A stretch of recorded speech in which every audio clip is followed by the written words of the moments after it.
Alright, I got a ballistics gel test for you here today. 45 ACP. This is Hornady Custom XTP. This is the plus P loading. 230 grain jacketed hollow points. There's your information right there. 45 plus P, 230 grain XTP. Advertised muzzle velocity 950 feet per second. That's a pretty hot load. I just shot 40 Smith & Wesson XTP standard pressure. Although, if you're familiar with 40 Smith & Wesson, they're usually pretty high velocity, especially compared to 45. With 180 grain in 40 Smith & Wesson standard pressure, they were advertising 950 feet per second. So for this to be moving a larger caliber 50 grain heavier bullet at the same velocity, that's probably going to be a pretty good load. Now usually I use my Ruger 1911. I actually just sold that, so I'm going to use this Ruger American here. It is the compact model. I can't remember the barrel length on this. I haven't had it too long. I'll throw up the spec on it. But this will give us a good idea of what this would do out of something more carry sized. If you're carrying a 45, this shorter barrel, you have higher velocity and thus generally better performance, more damage and whatnot from a full-size pistol. So with this being a compact and having a slightly shorter barrel, we'll have slightly reduced performance. Usually plus P will make up for that. So let's find out. So be using Knox 10% ballistics gelatin. BB calibration today came in right at 3 inches, which is on the low side, meaning it's kind of thick, but it's still within spec for 10% ballistics gelatin. So due to those blocks being a little bit thick, although still in spec, typically I'll bring them packed in ice in the cooler to keep them nice and ice cold, because the ideal temperature for these things, 38, 39 degrees is where you're supposed to keep them at, so that they don't get too soft. So given the fact that these were coming in just a little bit thick, even though still within calibration, I just brought them on some ice packs today. So they're just a few degrees warmer than what they would typically be. So if I was to calibrate them right now at this very second, they'd probably come in instead of 3 inches at about 3.3 or 3.5. So I do have the previous shots here from that 40 Smith & Wesson test I just mentioned. By the way, if you want to check that out, I'll put a link in the description.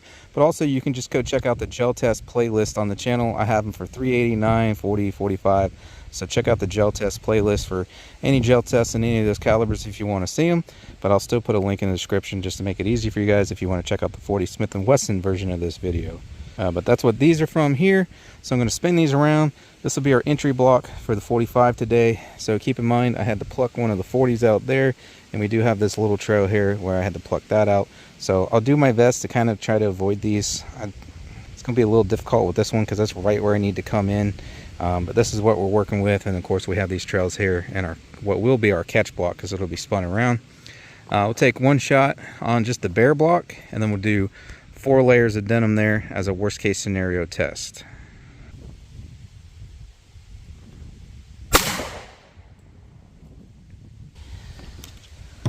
Alright, looks like a good shot. There's the entry right there. There's the wound channel.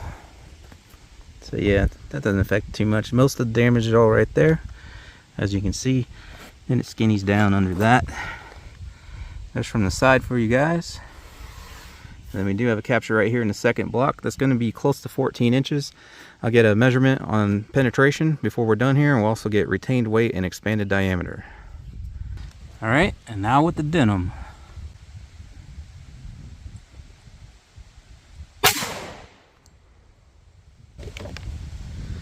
Okay, see what we got here. There's entry. We are seeing a little bit reduced performance, although it looks like it did still expand some. Yeah, not too bad. So we came in a little further, undoubtedly because probably did not expand as far through the denim, but we definitely do still have some expansion, I believe. There's from the side. So get these extracted here.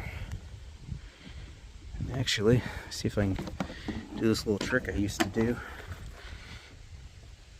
There you go. So clear block denim.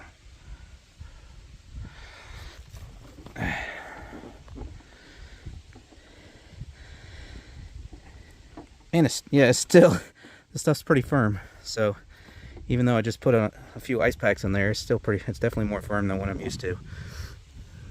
Wow, that's a big chunk of lead. Sorry for the dirty fingernails, by the way. I've been digging in the dirt today. Now this one's through the denim. That was through the bare block. This one's sharp. Alright. There's through the denim. These are pretty good loads. Both this and the standard pressure 40 Smith & Wesson, they both did pretty good through the denim like that.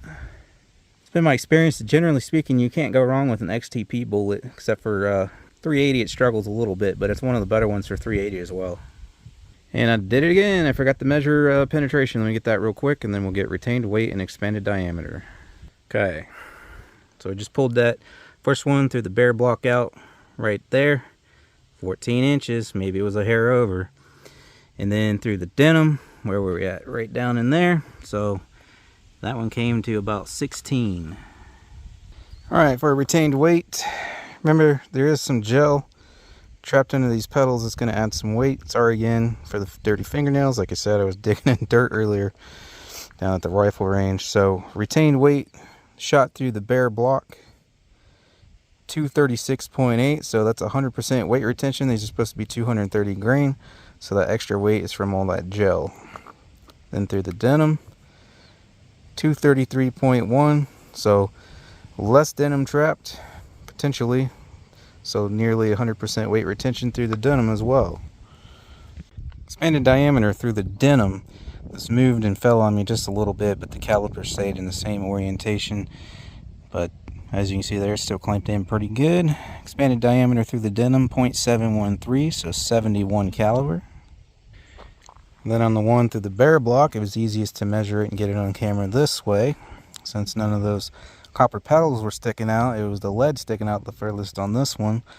Through the bare block, 0.744, 74 caliber. If you guys want to get yourself one of those caliper micrometers, my little scale there, shooting bag I got the table propped up on right now, steel targets I use, paper targets, target stand and more, links in the description for that. Thanks for stopping by today guys, and I hope to catch you on the next one.